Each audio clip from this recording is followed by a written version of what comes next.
bertemu lagi di dalam kesempatan yang sangat indah ini.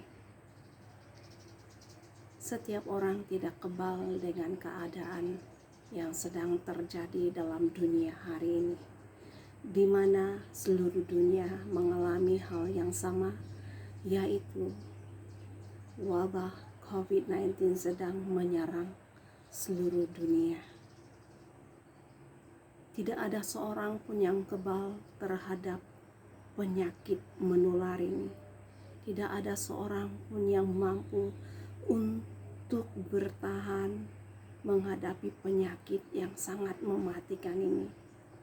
Di dalam situasi yang begitu perit sekali di dalam kehidupan ini, maka saya terpanggil untuk mengungsikan hasil penyelidikan saya selama hampir 2 tahun di dalam mencari jawaban bagi krisis kehidupan yang sedang terjadi di dalam dunia ini.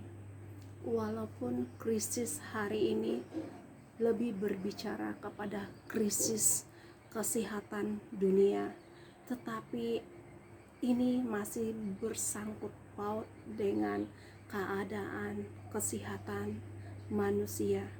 Dan hari ini saya mau berbicara tentang krisis kehidupan yang melanda umat manusia yang ada di seluruh penjuru muka bumi, di mana hari ini kita berbicara tentang krisis kehidupan yang melibatkan kehilangan seseorang yang dikasihi, krisis kesehatan, kehilangan pekerjaan, kehilangan sumber pendapatan, kehilangan hal-hal yang menggembirakan hati. Krisis kehidupan merupakan keadaan yang tidak normal dalam kehidupan setiap hari. Keadaan tidak normal ini akan mengganggu secara jasmani dan rohani. Maka dengan itu, dalam pertemuan ini saya mau memaparkan dasar pelayanan konseling pastoral bagi yang mengalami krisis kehidupan seperti yang telah kita bicarakan sebentar tadi. Tujuan dasar pelayanan ini adalah untuk menjawab beberapa persoalan dalam kehidupan ini, walaupun tidak menjawab secara 100%, tetapi sekurang-kurangnya ada bab-bab tertentu di dalam kehidupan kita yang dapat dijawab.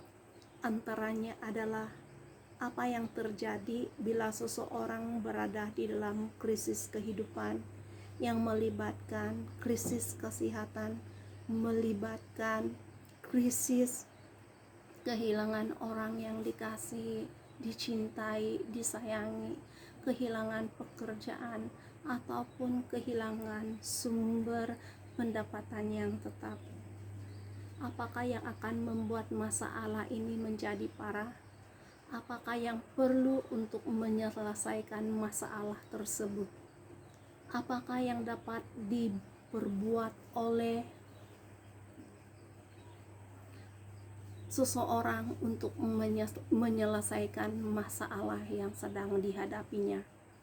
Untuk menjawab semua persoalan ini, hal yang terbaik yang dapat dilakukan adalah melihat atau mempelajari cara Yesus untuk menyelesaikan krisis kehidupan orang-orang yang ditemuinya.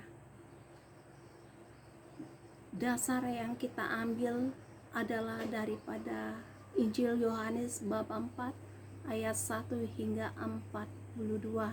Injil Yohanes bab 4 ayat 1 hingga 42. Bagaimana cara Tuhan Yesus menolong orang yang dijumpainya, dan kemudian kita melihat caranya menyelesaikan masalah orang tersebut.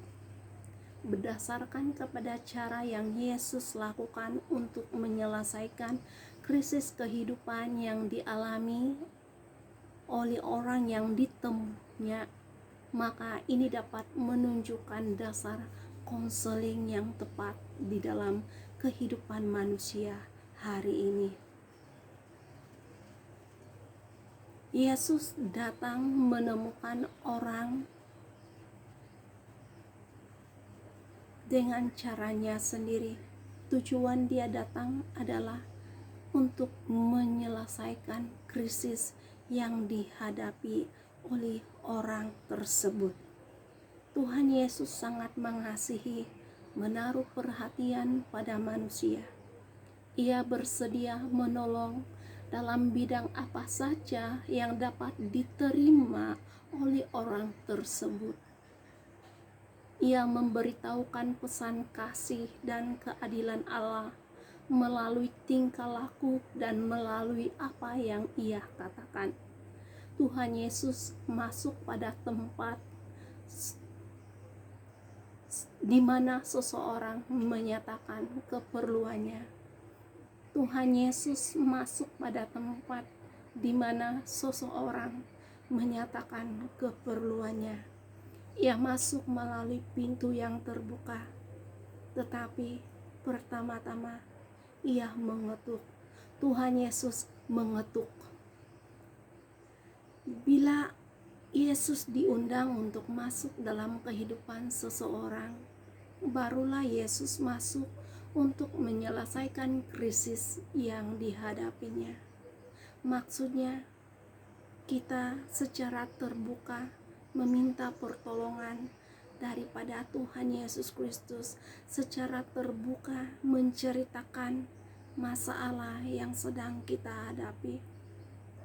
Apa yang dapat dipelajari dari Yesus adalah ia berurusan dengan manusia yang sedang mengalami krisis di dalam kehidupannya. Yesus cukup memahami bahwa setiap orang dapat saja mengalami gangguan di dalam suatu keadaan atau keadaan yang lain. Misalnya saat hari ini kita melihat bahwa begitu banyak perkara yang menyedihkan di dalam dunia ini. Yesus datang untuk menolong orang yang sedang mengalami masalah tersebut. Mengikuti jejak Yesus dalam menyelesaikan masalah adalah tindakan yang bijaksana. Bagi Anda yang mungkin tidak mengerti sumber daripada topik kita hari ini, saya mengajak Anda untuk membuka Bible orang Kristen dan temukan di dalam Yohanes bab 4 ayat 1 hingga 42. Itulah dasar daripada perbicaraan kita pada hari ini. Karena bagi Yesus, ia dapat menyelesaikan krisis seseorang dengan beberapa tindakan yang nyata, yaitu dengan cara mengabadikan diri kepada orang tersebut dan melayaninya dengan mengenalinya. Yesus mengenali Anda dan saya, walaupun Anda belum bertemu dengan Yesus secara mata, tetapi dia sudah mengenali Anda. Sebelum Anda dilahirkan pun, Yesus sudah mengenali Anda. Yesus memperhatikan, menghargai, dan dengan merasa bertanggung jawab atas kehidupan Anda dan saya. Dengan sopan, Yesus mengetuk pintu. Kemudian dia akan masuk kalau dia diundang. Yesus tidak menggunakan kekerasan. Yesus tidak menggunakan apapun bentuk kekerasan, paksaan. Dia tidak akan memaksa Anda seperti yang biasa dilakukan oleh orang-orang yang hidup di dalam dunia ini. yang tidak mengenal kasih-Nya. Kalau Yesus belum diundang masuk, maka Dia tidak akan masuk. Sekiranya Anda belum bersedia membukakan pintu hati, tidak perlu merasa bersalah, karena waktu Anda selalu ada dan Yesus pasti akan menunggu Anda. Kita tidak akan memaksa atau merasa kecewa sekiranya Anda tidak mengundang Yesus untuk menolong Anda menyelesaikan masalah yang sedang Anda hadapi. Tetapi bertindaklah dengan penuh hikmat, dengan cara berdoa dan menggunakan cara pendekatan yang dapat diterima. Kemudian hargailah kepercayaan orang yang mau menolong Anda. Tuhan Yesus cukup bertolak ansur atau bertimbang rasa di dalam ikut campur tangan dalam kehidupan Anda. Yesus menggunakan banyak cara. Ia tidak selalu meresponi sesuatu masalah seolah-olah hal itu disebabkan dosa. Ia mengerti keperluan setiap pribadi dan mengetahui cara pendekatan mana yang paling dapat diterima oleh seseorang untuk menyelesaikan masalah yang sedang dia hadapi. Tuhan Yesus memberikan kesempatan kepada seseorang untuk membuat pilihan, untuk melakukan, memikirkan, membayangkan, dan merasakan.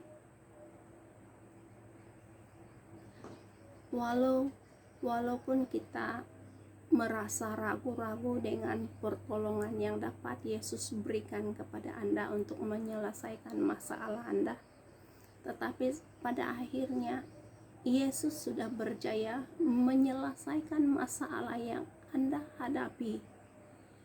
Yesus berjaya menolong Anda untuk memiliki pandangan atau perspektif yang baru yang membawa Anda untuk mengambil tindakan yang baru di dalam kehidupan Anda. Oleh sebab itu, kita harus memahami dasar pelayanan yang Yesus lakukan di dalam kehidupan setiap orang. Karena itu, jangan meresponi krisis kehidupan dengan cara mempelebar jurang pemisah antara diri Anda dengan Allah dan memperdalam perasaan bersalah sehingga sering menyebabkan masalah yang serius dalam tubuh Anda sendiri.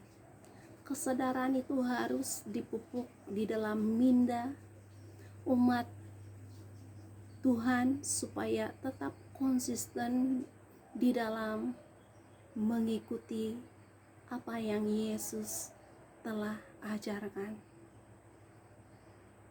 Jika Anda mau meneruskan pembelajaran ini, maka ikutilah perbicaraan seterusnya.